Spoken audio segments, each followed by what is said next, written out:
Hello student, मैं doctor Balbir Singh, assistant professor, government degree college Saidpur Ghazipur. आज का वीडियो है या जो लेक्चर आज होगा वो सेल स्ट्रक्चर है। लास्ट वीडियो में मैं सेल का इंट्रोडक्शन बनाया था और मुझे आशा है कि आप उसको देखे होंगे। अगर नहीं भी देखे होंगे तो इस वीडियो को देखने के पहले उसको ज़रूर देख लीजिए, तभी इस वीडियो को आपको समझ में आएगा। देखिए, लास्ट वीडियो में मैं सेल के टाइप्स, प्रोकैरियोटिक, यूकैरियोटिक, फिर यूकैरियोटिक सेल के प्लांट सेल, एनिमल सेल, ठीक है, और फिर यूनिसेलुलर, मल्टीसेलुलर, इतने सेल के बारे में मैं डिस्कस किया था और उसमें सबको मैं समराइज़ कर दिया था, बहुत शार्ट में मैं बताया था। आज जो बताया जाएगा या जो वीडियो बन रहा है यह है सेल स्ट्रक्चर। उस सेल स्ट्रक्चर में भी कौन सा सेल है? एनिमल सेल है, ठीक है। पहले एनिमल सेल के बारे में बताएंगे, फिर इसी से रिलेटेड कुछ और भी जो प्लांट सेल में क्या चीज़ एक्स्ट्रा होती है उसको मैं बताऊंगा, और फिर इसमें होगा कि एक प्रोटोप्लाज्म क्या है, फिर सेल शेप क्या है, सेल साइज़ क्या है सेल की, इतनी चीज़ें इस वीडियो में होगा। तो आप इस वीडियो को पूरा देखेंगे तभी आपको समझ में आएगा, ठीक है। तो पहले हम शुरू करते हैं कि एक सेल क्या है। देखिए, आपको ये तो बहुत पहले से पढ़े भी होंगे अगर आप शुरू में, कि सेल की सबसे पहले खोज किसने की। तो आप जानते हैं कि 1665 में रॉबर्ट हुक ने सबसे पहले सेल को डिस्कवर किया। उन्होंने कार्क को, स्लाइस को काटा और उसको माइक्रोस्कोप में उन्होंने देखा, तो वह जो हनी बी का कम्ब है, जो मधुमक्खी का छत्ते जैसा स्ट्रक्चर उनको इस तरह से दिखाई दिया, ऐसे, ठीक है, ऐसे स्ट्रक्चर उनको दिखाई दिया। तो उनको हम फादर ऑफ सेल भी कह सकते हैं, या जो सेल की खोज किसने की थी उसको कहते हैं उनको, ठीक है। तो अब सबसे पहले इसको स्टार्ट करने के पहले ये देखते हैं, सेल है, इस सेल के पूरे पार्ट को क्या कहते हैं, फिर उसमें न्यूक्लियस है, फिर साइटोप्लाज्म है, किसको किस तरह से अलग करते हैं पहले इसको समझ लीजिए। देखिए, सेल क्या है ना, एक एक्सटर्नल बाउंड्री से घिरा रहता है। वो बाउंड्री कौन सा? देखिए, अगर एनिमल सेल है तो उसकी सबसे बाहर की बाउंड्री क्या होगी? Cell membrane. सेल मेम्ब्रेन इसकी बाहर की आउटर मेम्ब्रेन है। और देखिए, यहाँ पर सेल मेम्ब्रेन या प्लाज्मा मेम्ब्रेन यहाँ पर मेंशन किया गया है, जो सबसे बाहर की बाउंड्री है। अगर यही प्लांट सेल की बात अगर हम करें तो इस सेल प्लाज्मा मेम्ब्रेन के बाहर भी एक बाउंड्री होती है जिसको हम सेल वॉल कहते हैं। तो चलिए उसको हम बाद में डिस्कस करेंगे, पहले यहाँ पर समझ लेते हैं। देखिए, इस बाउंड्री के अंदर जितने भी सबस्टेंसेस हैं, मटेरियल है, कुछ भी है, उन सबको हम कहते हैं प्रोटोप्लाज्म। प्रोटोप्लाज्म जो एक प्लाज्मा मेम्ब्रेन के बाउंड्री के अंदर है उसी को हम कहते हैं प्रोटोप्लाज्म, ठीक है। लेकिन बाउंड्री में तो बहुत ऐसी चीज़ें हैं, कई ऐसे कंपार्टमेंट हैं, छोटे छोटे सेल ऑर्गेनेल्स हैं, न्यूक्लियस है। तो किसको फिर इसको हम फर्दर डिवाइड करते हैं। देखिए, यहाँ पर प्रोटोप्लाज्म को दो पार्ट में डिवाइड करते हैं। तो एक पार्ट है साइटोप्लाज्म और दूसरा पार्ट है न्यूक्लियस। इस सेल के अंदर एक, देखिए, बीच में या कहीं भी हो सकता है, नॉर्मली जो सेल जो न्यूक्लियस है वो सेंटर में होता है, लेकिन कोई ज़रूरी नहीं है, सेंटर से थोड़ा सा वो कहीं अगल बगल भी हो सकता है। तो अब देखिए, एक न्यूक्लियस है, यूकैरियोटिक सेल है। जो एनिमल सेल हम पढ़ रहे हैं यहाँ पर यूकैरियोटिक, पहले भी बताया गया था, यूकैरियोटिक मतलब ट्रू न्यूक्लियस, ऐसे सेल जिसमें न्यूक्लियस विजिबल है, ठीक है। तो यहाँ पर देखिए स्पष्ट न्यूक्लियस दिखाई दे रहा है, ये न्यूक्लियस, ठीक है। तो यहाँ पर देखिए साइटोप्लाज्म और न्यूक्लियस दो पार्ट में डिवाइड हो जाते हैं, ठीक है। लेकिन साइटोप्लाज्म के भी कई पार्ट हैं। तो यहाँ पर कौन कौन से पार्ट है? सबसे जो बाहर की बाउंड्री है वह सेल मेम्ब्रेन या प्लाज्मा मेम्ब्रेन कहते हैं, या इसका एक नाम और है प्लाज्मा लेमा। तो कई नाम से जाना जाता है इसको। यह बाहर की बाउंड्री है। इसके बाद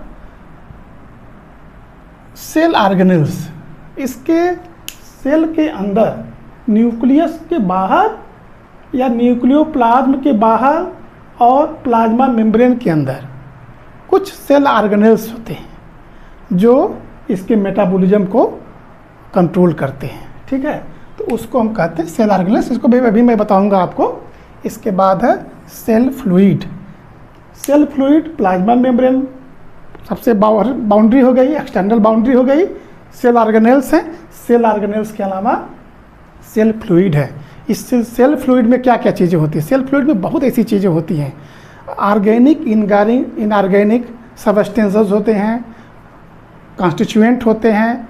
अब ये सब चीज़ें आपको बाद में बताई जाएगी कि क्या होते हैं। अब थोड़ा सा हम समझ लेते हैं प्रोटोप्लाज्म की हिस्ट्री, उसके कौन डिस्कवर किया, उसकी थियरी कौन दिया, टर्म कौन दिया। तो सबसे पहले 1835 में डुजार्डिन साइंटिस्ट थे, उन्होंने प्रोटोप्लाज्म को खोजा है या डिस्कवर किया है। तो सबसे पहला नाम आएगा डुजार्डिन का। ठीक है। 1839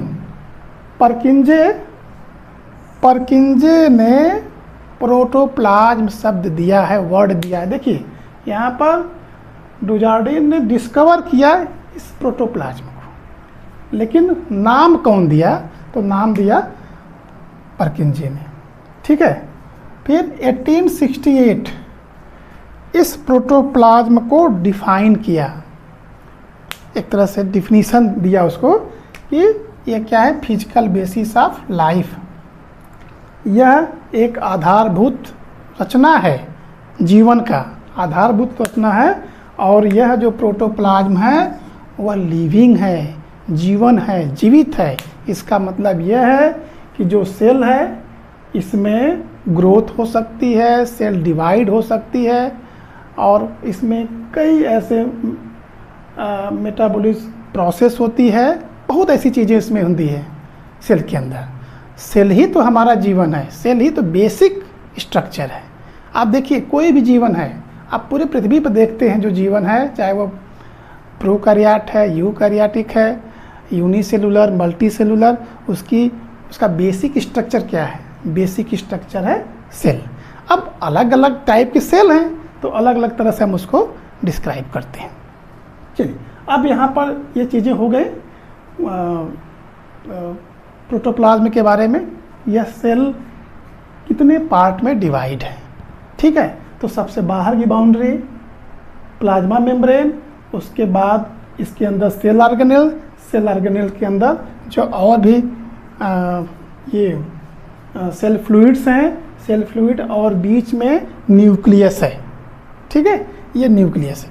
तो न्यूक्लियस है और इसी के अंदर क्या होता है, क्रोमैटिन फाइबर्स होते हैं, न्यूक्लियस होते हैं। तो हम एक एक करके पॉइंट वाइज इसको हम डिस्क्राइब करते हैं। ठीक है।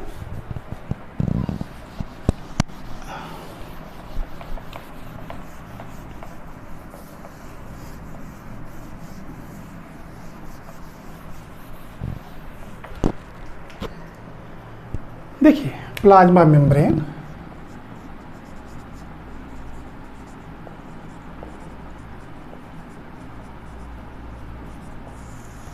प्लाज्मा मेम्ब्रेन यह एनिमल सेल की एक्सटर्नल बाउंड्री है, या कह सकते हैं कि यह पूरे को कवर करती है। इसी के अंदर सारे मटेरियल्स होते हैं। ठीक है, तो ये काम क्या है इसका, ये स्ट्रक्चर तो मैं डिटेल बाद में बताऊंगा आपको, इसका अलग से लेक्चर होगा। अभी मैं सभी की शार्ट में क्या क्या वर्क है और क्या करते हैं उसको मैं बताऊंगा आपको। देखिए यह बाउंड्री है प्लाज्मा मेम्ब्रेन। अब थोड़ा फर्दर स्टडी हम करेंगे तो यह इसके जो बाहर की लेयर है, बाहर की लेयर इसी के थ्रू जो मटेरियल्स है वह ट्रांसपोर्ट होते हैं, इंपोर्ट एंड एक्सपोर्ट दोनों होते हैं। तो ये जो एक तरह से कह सकते हैं कि यह सेलेक्टिव मेम्ब्रेन है। सेलेक्टिव मेम्ब्रेन है, इट मीन्स इसमें से जो जिस मटेरियल को ये अलाउ करेगा सेल, वही इसमें इंटर करेगा, या जिस सेल को या जिस मटेरियल को ये बाहर एक्सपोर्ट करेगा उसको बाहर कर सकता है। तो सभी चीज़ इसमें अंदर नहीं आ सकती हैं। देखिए ये जो सेल बना है, ये जो है एक विलस सेल है या विलाई का सेल है, जिसमें या सिक्रेटरी सेल कह सकते हैं। इस तरह से देखिए ये माइक्रोविलाई वगैरह बना है। तो अब इसमें तो प्लाज्मा मेम्ब्रेन का वर्क क्या है, यह बाहर से इसको एक को अलग करता है और ट्रांसपोर्टेशन ऑफ मटेरियल का ट्रांसपोर्ट इसी के थ्रू होता है। किस मटेरियल को अलाउ करना है, किसको नहीं करना है, ये डिसाइड करता है। ठीक है, तो प्लाज्मा मेम्ब्रेन को फर्दर हम बाद में स्टडी करेंगे।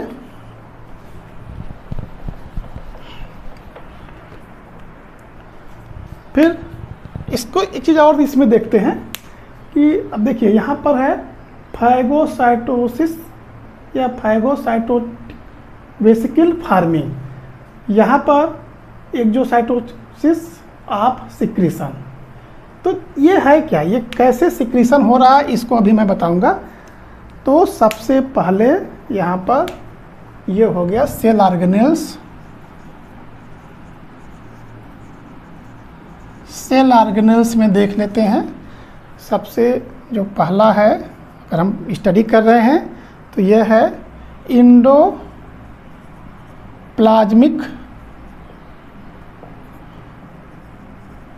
रेटिकुलम। इंडोप्लाज्मिक रेटिकुलम दो प्रकार के होते हैं। तो पहला होता है smooth endoplasmic reticulum and rough endoplasmic reticulum. अब देखिए ये होता कहाँ पर है, ये देखिए ये बनाता है न्यूक्लियर मेम्ब्रेन की बाउंड्री। एक तरह से यह क्या है, यह एक चैनल है। चैनल किसका है, न्यूक्लियर मेम्ब्रेन का। यहाँ से मटेरियल इसके थ्रू आगे की तरफ मूव करते हैं। ठीक है, अब देखिए यहाँ पर दो तरह के हैं। एक है स्मूथ एंडोप्लाज्मिक रेटिकुलम। स्मूथ जिसके मेम्ब्रेन पर राइबोसोम्स नहीं होते हैं या राइबोसोम इम्बेडेड नहीं है, उसको हम लोग कहते हैं स्मूथ एंडोप्लाज्मिक रेटिकुलम। और ऐसे एंडोप्लाज्मिक रेटिकुलम जिस पर कि राइबोसोम्स इम्बेडेड है उसके ऊपर, उसको कहते हैं रफ एंडोप्लाज्मिक रेटिकुलम। तो इसका क्या काम है, अब देखिए यहाँ पर है क्या, रफ एंडोप्लाज्मिक रेटिकुलम पर राइबोसोम इम्बेडेड है। तो आपको मालूम है कि राइबोसोम का क्या फंक्शन है, इसको हम प्रोटीन फैक्ट्री भी कहते हैं। मतलब यह कि यह जो राइबोसोम्स है वह प्रोटीन के निर्माण में भी सहायता करता है या हेल्प करता है। ठीक है, तो इसका यह काम हो गया कि, और साथ ही साथ यह एक चैनल फार्मिंग है, चैनल बनाता है। दूसरे इसके बाद जो अगर हम स्टडी करें तो माइटोकॉन्ड्रिया। देखिए सबसे महत्वपूर्ण ये सेल है, ये सेल ऑर्गेनेल्स है माइटोकॉन्ड्रिया। माइटोकॉन्ड्रिया हमारे सेल के अंदर क्या करता है, इसको हम कहते हैं कि it is a power house of cell. क्यों पावर हाउस कहते हैं, पावर हाउस इसलिए कहते हैं कि इसी के अंदर कई प्रोसेस होते हैं, जिसमें सेलुलर रिस्पायरेशन की जो प्रोसेस होती है वह माइटोकॉन्ड्रिया के अंदर कंप्लीट होती है। और इसी में जो माइटोकॉन्ड्रिया है, इसी से एटीपी का निर्माण होता है, या कह सकते हैं कि इसको हम हिंदी में कहते हैं यह कोशिका का ऊर्जा घर है। ऊर्जा घर मतलब क्या है, यह कोशिका को ऊर्जा प्रोवाइड करता है। अब देखिए अगर हम लोगों के पास ऊर्जा ना हो, एनर्जी नहीं अगर ना बने, तो हम लोग अपना कोई काम नहीं कर सकते हैं। इसी तरह से देखिए ये करता क्या है कि यह हमारे शरीर में जो ग्लूकोज है या और भी जो स्टोर्ड मटेरियल है उसको क्या करता है, उसका ऑक्सीडेशन करता है। ऑक्सीडेशन करने के बाद क्या बनेगा, एटीपी, और इसी एटीपी को हम यूज करते हैं जो हम अपना वर्क करते हैं।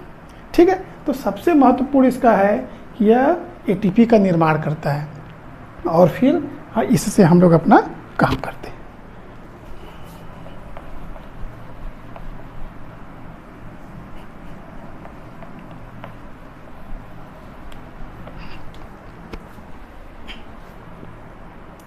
देखिए, जितने भी मैं सेल ऑर्गेनेल्स के बारे में बता रहा हूँ, ये सबका अलग से डिटेल वीडियो बनेगा। अभी मैं केवल सेल को डिस्क्राइब कर रहा हूँ कि किस तरह से ये अपना इसके अंदर कौन कौन से सेल ऑर्गेनेल्स हैं और इनका मेन वर्क क्या है। ठीक है, अब इसके बाद है सेंट्रियोल। देखिए, सेंट्रियोल का क्या काम है। यह सेंट्रियोल इसी न्यूक्लियस के पास होता है। यह जब माइटोटिक डिवीजन होता है, माइटोटिक डिवीजन में ये जो सेंट्रियोल है यह डिवाइड होकर अपोजिट, जैसे अपोजिट डायरेक्शन में चला जाता है और फिर इसकी सहायता से जो न्यूक्लियस में क्रोमोसोम्स है, क्रोमोसोम को सेपरेट करता है। तो इसका यह काम है। यह जब सेल डिवाइड करती है, सेल डिवीजन के समय ही यह यूज होता है इसका काम। इसके बाद है माइटोकॉन्ड्रिया हो गया। देखिए, वैक्यूल्स जो होते हैं, वैक्यूल अगर देखा जाए तो कोशिका में जो एनिमल सेल है, एनिमल सेल में वैक्यूल या तो होता नहीं है या होता भी है तो बहुत ही स्मॉल साइज होता है। वैक्यूल्स प्लांट सेल में काफ़ी लार्ज होता है। ठीक है, तो वैक्यूल्स का यहाँ पर बहुत ज़्यादा इसमें हम डिस्क्राइब नहीं करेंगे वैक्यूल्स को। तो क्या क्या हो गया, एंडोप्लाज्मिक रेटिकुलम, वैक्यूल्स, अब इसके बाद स्मूथ एंडोप्लाज्मिक रेटिकुलम, और अब नंबर है गोल्जी कॉम्प्लेक्स। गोल्जी कॉम्प्लेक्स को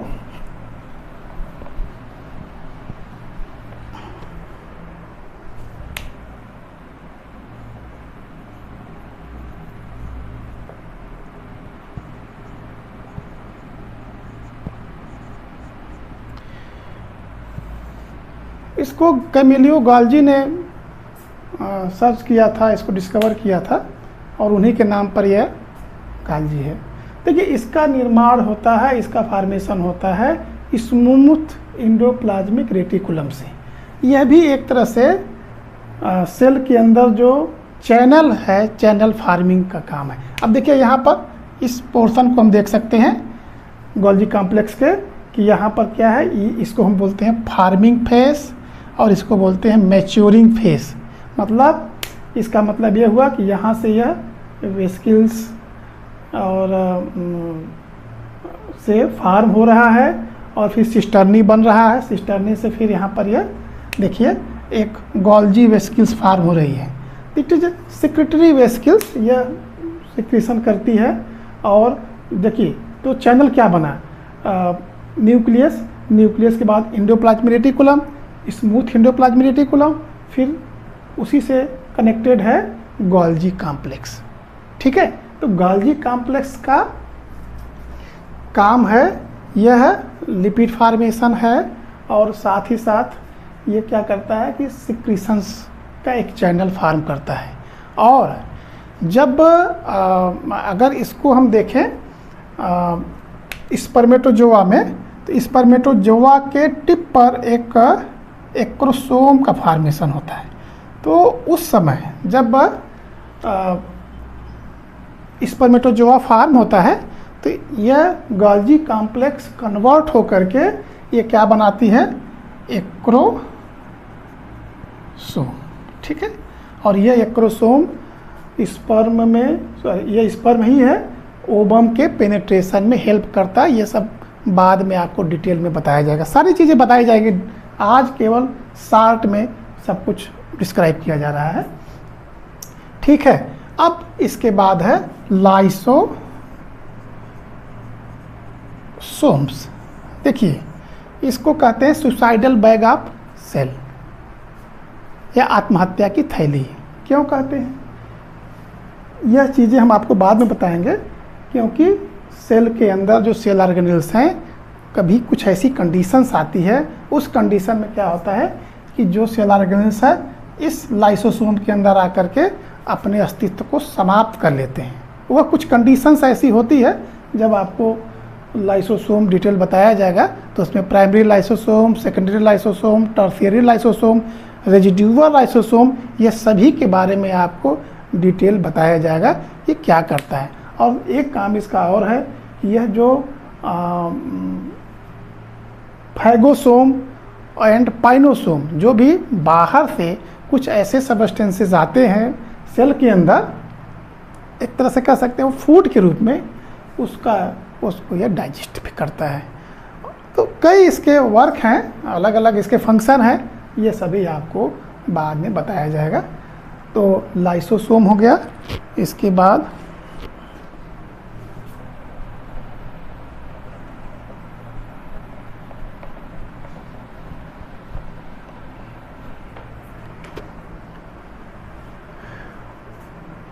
गोल्जी कॉम्प्लेक्स, लाइसोसोम, सेंट्रियोल हो गया।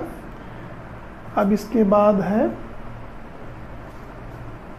यहाँ पर देखिए दिखाया गया है कि यहाँ से गोल्जी वेसिकल्स है, ये सिक्रीशन हो रहा है और फिर यह यहाँ से बाहर की तरफ, मतलब सेल के बाहर निकल रहा है। और यहाँ पर फैगोसाइटोटिक वेसिकल फार्मिंग दिखाया गया है कि फैगोसोम होता है कोई सॉलिड मटेरियल सेल के अंदर आ रहा है, तो इसको हम कहते हैं फैगोसोम। और इंट्रेंस ऑफ फैगोसोम जो है उसको हम कहते हैं फैगोसाइटोसिस उस टर्म को कहते हैं। तो उसके क्या है कि कुछ ऐसे भी ट्रांसपोर्टेशन होते हैं जो जैसे इंडोस्मोसिस होता है या ऑस्मोसिस है, डिफ्यूजन है, उसके थ्रू इंटर नहीं कर पाते हैं। तो वह क्या होती है कि जो प्लाज्मा मेम्ब्रेन है उसमें इन्वेजिनेशन होता है, इन्वेजिनेशन के बाद वो इंटर कर जाते हैं। ठीक है, तो ये हो गया। और राइबोसोम्स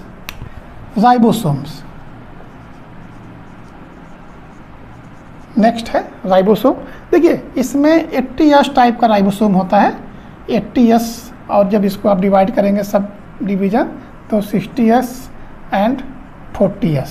ठीक है, ये राइबोसोम होते हैं। इनका मेन फंक्शन क्या है? इनका मेन फंक्शन है कि यह प्रोटीन का फॉर्मेशन करते हैं या उसमें हेल्प करते हैं। प्रोटीन सिंथेसिस बहुत ही कॉम्प्लेक्स प्रोसेस है, तो उसमें इनका भी एक रोल होता है। ऐसा नहीं कर सकते कि पूरा इन्हीं का काम है, लेकिन अब उसमें क्या है, मैसेंजर आरएनए है, टीआरएनए है, राइबोसोमल आरएनए, फिर ये राइबोसोम्स हैं। ठीक है, ये उसमें कई इसके रोल हैं। देखो प्रोकैरियोटिक में क्या होता है? प्रोकैरियोटिक में होता है 70S राइबोसोम एंड यूकैरियोटिक में होता है 80S राइबोसोम्स। ठीक है, तो इस चीज़ को आप हमेशा याद रखना। और इनका काम है प्रोटीन फार्मेशन, इसको हम प्रोटीन फैक्ट्री भी कहते हैं। ठीक, ये सभी चीज़ आपको डिटेल में बताई जाएगी बाद में।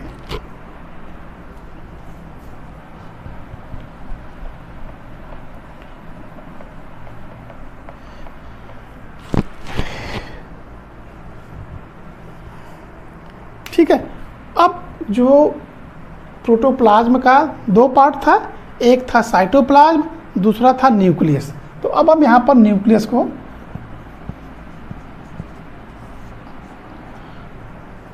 की स्टडी करेंगे या उस पर देखेंगे ये क्या है न्यूक्लियस।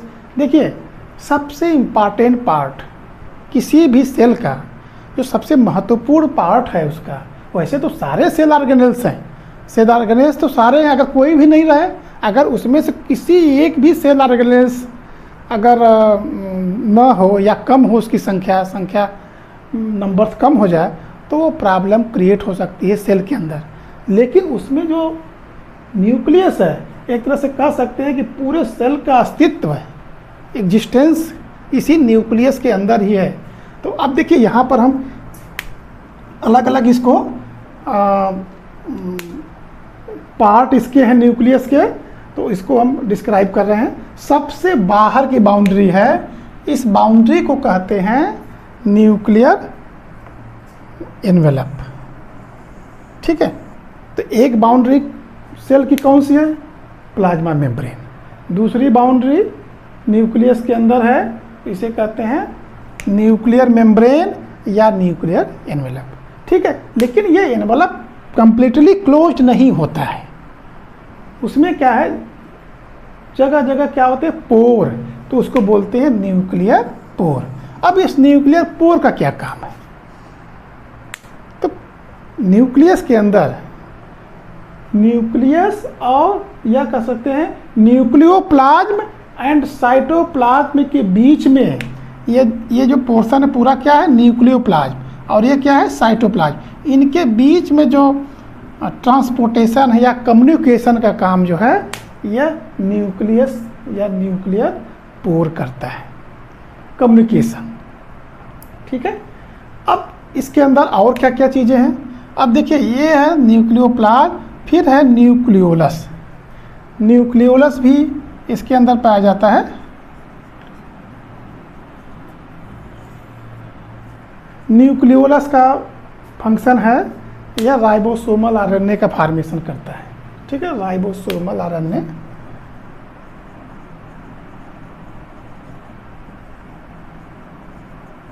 राइबोसोमल आरएनए का यह फॉर्मेशन करता है।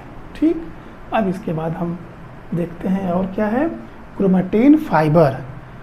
क्रोमैटिन फाइबर, ठीक है, एक सेल, एक एनिमल या कोई भी एक लिविंग बीइंग्स का क्या स्वरूप होगा, क्या मॉर्फोलॉजी होगी, क्या कैरेक्टर होगा, किस तरह से वो बिहेव करेगा, वह सभी चीज़ को कंट्रोल कौन करता है?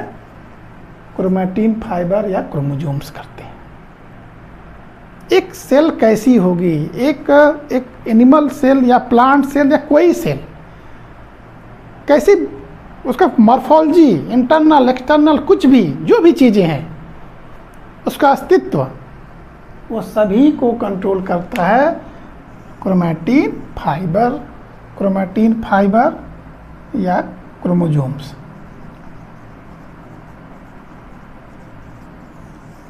क्रोमोसोम, हर एक सेल का अलग अलग संख्या हो सकती है क्रोमोसोम की, कोई फिक्स नहीं। ये भी हो सकता है कि कुछ सेल की सेम क्रोमोसोम नंबर्स हो सकते हैं, जो नंबर्स अलग भी हो सकते हैं और सेम भी हो सकते हैं। किसी में 2 हो सकते हैं, तो किसी में 100 हो सकते हैं, उससे भी ज़्यादा हो सकता है। तो ये अलग अलग है। अब आप देखिए क्रोमोसोम पर क्या होता है। अब क्रोमोसोम का कंपोजिशन क्या होता है? क्रोमोसोम जैसे डीएनए हमारे में जेनेटिक मटेरियल है, chromosome genetic material, RNA, DNA सब जेनेटिक। तो हम लोगों में क्या है? हम लोगों में मेन क्या है? डीएनए। ठीक है, अब यहाँ पर क्रोमोसोम का कंपोजिशन क्या है? देखिए क्रोमोसोम किससे बना होता है? तो chromosome histone protein, non histone protein, RNA और जो सबसे मेन पार्ट उसका होता है डीएनए, जिसको हम डीऑक्सीराइबोज न्यूक्लिक एसिड कहते हैं। आरएनए को सभी लोग जानते हैं, आरएनए को राइबोज न्यूक्लिक एसिड, ये सभी चीज़ें पढ़ेंगे। अब उस डीएनए के ऊपर क्या होता है? जीन होते हैं। उसी जीन के अरेंजमेंट से ही किसी भी एनिमल का मॉर्फोलॉजिकल, एक्सटर्नल, इंटरनल जो भी चीज़ें हैं, जीवन उसी से कंट्रोल होता है। तो सबसे मेन इसका कंट्रोलिंग, इस सेल का कंट्रोलिंग पॉइंट कौन सा है? न्यूक्लियस। और न्यूक्लियस के अंदर भी क्या है? क्रोमोसोम। उस क्रोमोसोम के अंदर क्या है? डीएनए। और उस डीएनए के अंदर क्या है? डीएनए के अंदर है जीन। ठीक है, तो इस तरह से एक सेल का कंट्रोलिंग कैसे होता है, यह सभी चीज़ें इस न्यूक्लियस के अंदर ही होता है। उस न्यूक्लियस के अंदर डीएनए होता है। ठीक है, तो अभी मैंने आपको बताया था क्रोमोसोम की composition, non histone protein, histone protein, RNA and DNA. देखिए ये सब सभी जो मैं वही भी बता रहा था आपको, यह कंपटीशन में भी कई बार पूछे गए हैं। अब इसमें एक चीज़ है न्यूक्लियोप्लाज्म। जिस तरह से साइटोप्लाज्म होते हैं उसी तरह से न्यूक्लियस के अंदर न्यूक्लियोप्लाज्म होते हैं, और इसी न्यूक्लियोप्लाज्म के अंदर भी ऑर्गेनिक इनऑर्गेनिक मटेरियल्स पाए जाते हैं, एंजाइम्स होती है, प्रोटीन होती है, और कई ऐसी चीज़ें होती हैं जो इस सेल के अंदर मेटाबॉलिज्म को या उसके प्रोसेस को मेंटेन करती हैं। जिस तरह से सेल के अंदर एंजाइम है, protein, carbohydrate, lipid, inorganic substances, hormones, कई ऐसी चीज़ें हैं जो इसमें इसको कंट्रोल करती हैं, इसके फंक्शन को कंट्रोल करती हैं।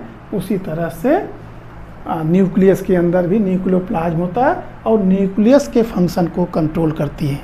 ठीक है, ओवरऑल इसको अगर देख लें तो एक सेल के अंदर, एक यूकैरियोटिक सेल के अंदर जिस तरह से हमारी बॉडी है, हमारे बॉडी को ऑर्गेनाइज करने के लिए या उसको परफॉर्म करने के लिए हमारे अंदर ऑर्गन्स होते हैं। उस ऑर्गन हमारे अलग अलग फंक्शन करते हैं। इसी तरह से एक कोशिका के अंदर क्या होते हैं, कोशिकांग होते हैं या सेल ऑर्गेनेल्स होते हैं। वह सेल ऑर्गेनेल्स इसके अलग अलग फंक्शन को करती हैं और एक सेल के एग्जिस्टेंस के लिए ज़रूरी होता है। कुछ ऐसी चीज़ें हैं जो सेल डिवीज़न करती हैं, सेल को डिवाइड करती हैं, 1 से 2 बनाती हैं, 2 से 4, 4 से, तो इस तरह से इसका डिवीज़न होता है।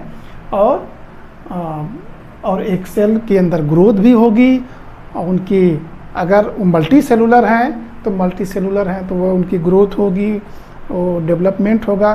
तो यहाँ से उनकी ओरिजिन के साथ साथ फिर एक ऐसी स्थिति आती है जहाँ पर कि लाइफ समाप्त हो जाती है। तो उनकी हर एक एनिमल की एक लाइफ हिस्ट्री होती है, लाइफ साइकिल होती है, वो अपने टाइम पर कंप्लीट होती है। और उसको कौन कंट्रोल करता है? उसको कंट्रोल करता है क्रोमोसोम्स के अंदर जो डीएनए है। यही डिसाइड करता है कि हम कितने साल तक या हमारी लाइफ स्पैन लगभग कितनी होगी। आप देखिए, कुछ एनिमल कुछ महीनों में उनका लाइफ साइकिल होती है, कुछ 1 साल में, कुछ 10 से 15 वर्ष में, कुछ जो है 50 वर्ष में, कुछ 60-70 वर्ष में, कुछ 300 वर्ष तक भी होते हैं। और प्लांट को देखिए, कुछ ऐसे भी ट्री हैं जो 1000 वर्ष 1000 से भी ज़्यादा वर्ष तक वह अभी भी जीवित हैं। तो यह सभी का डिसीजन जो है इस क्रोमोसोम के अंदर जो डीएनए है, डीएनए के अंदर जो जीन है वही करता है।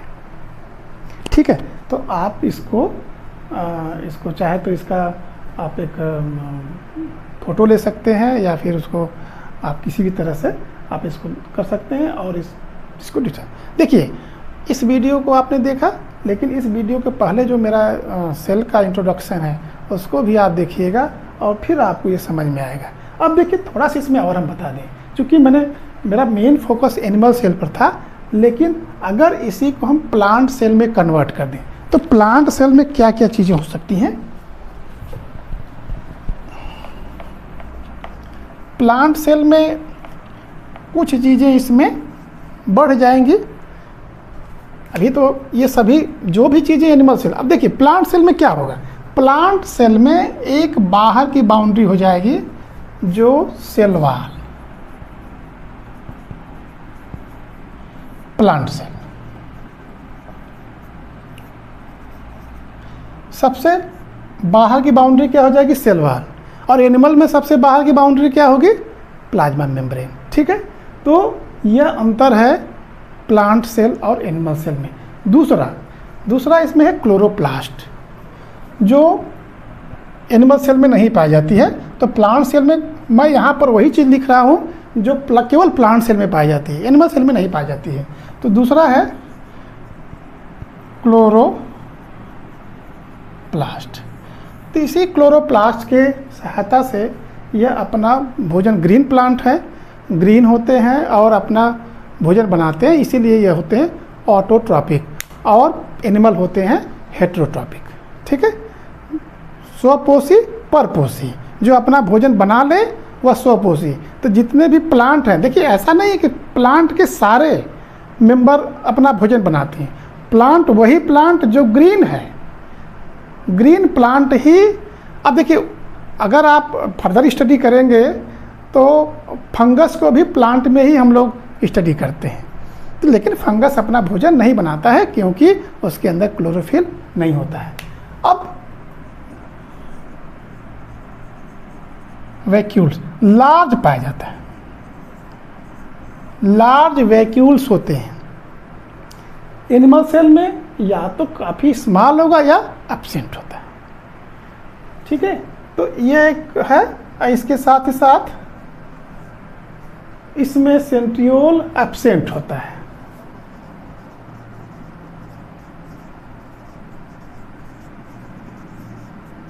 सेंट्रियोल एब्सेंट होता है। अब देखिए सेल वॉल भी अलग अलग प्रकार के होते हैं। जैसे बैक्टीरिया है तो बैक्टीरिया का सेल वॉल पेप्टाइडोग्लाइकान म्यूरिन हो सकता है। इसी तरह से जो ग्रीन प्लांट हैं उनका सेलुलोज हो सकता है या होता है। और फंगस है तो फंगस से क्या होता है, काइटिन होती है। तो सभी के सेल वॉल भी अलग अलग तरह के होते हैं, उसी के बेस पर उनका डिवीज़न भी किया जाता है। ठीक है, तो इस तरह से इस सेल के स्ट्रक्चर का पोर्शन हो गया। अभी इसमें इंक्लूड किया जाएगा कि देखिए अभी तो हमने आपके केवल सेल का स्ट्रक्चर बताया है। देखिए इसमें क्या क्या चीज़ें हो सकती हैं। सेल थियरी हो सकती है, सेल शेप, सेल साइज क्या होती है। अब आपको मैं बता दूं कि जो सेल है उसका कोई फिक्स शेप नहीं होता है। वह स्क्वायर हो सकता है, क्यूबॉइडल हो सकता है, रेक्टेंगल हो सकता है, ओवल हो सकता है, अलग अलग शेप के हो सकते हैं।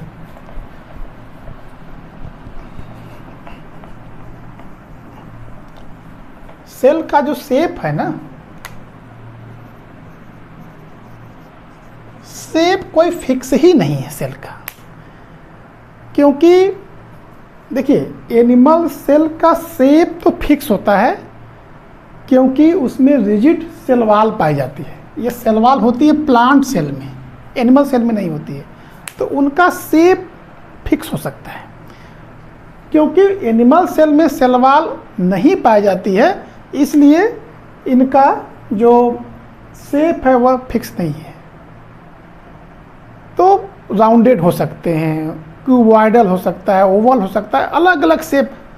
अब देखिए जैसे नर्व सेल है तो नर्व सेल का स्ट्रक्चर आप देखे होंगे, ब्लड सेल है। ठीक है, इसी तरह से क्यूबॉइडल सेल है, रेक्टेंगल है, अलग अलग तरह की होती हैं।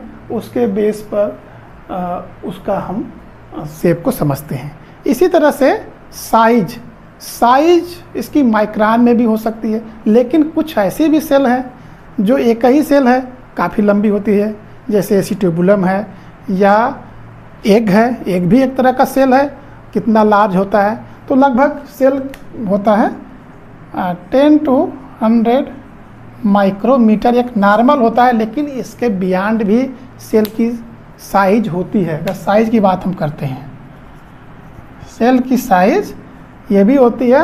या फिर अगर प्रोकैरियोटिक सेल में देखेंगे तो वह 1 माइक्रोमीटर भी हो सकती है, 1 माइक्रोमीटर भी हो सकती है।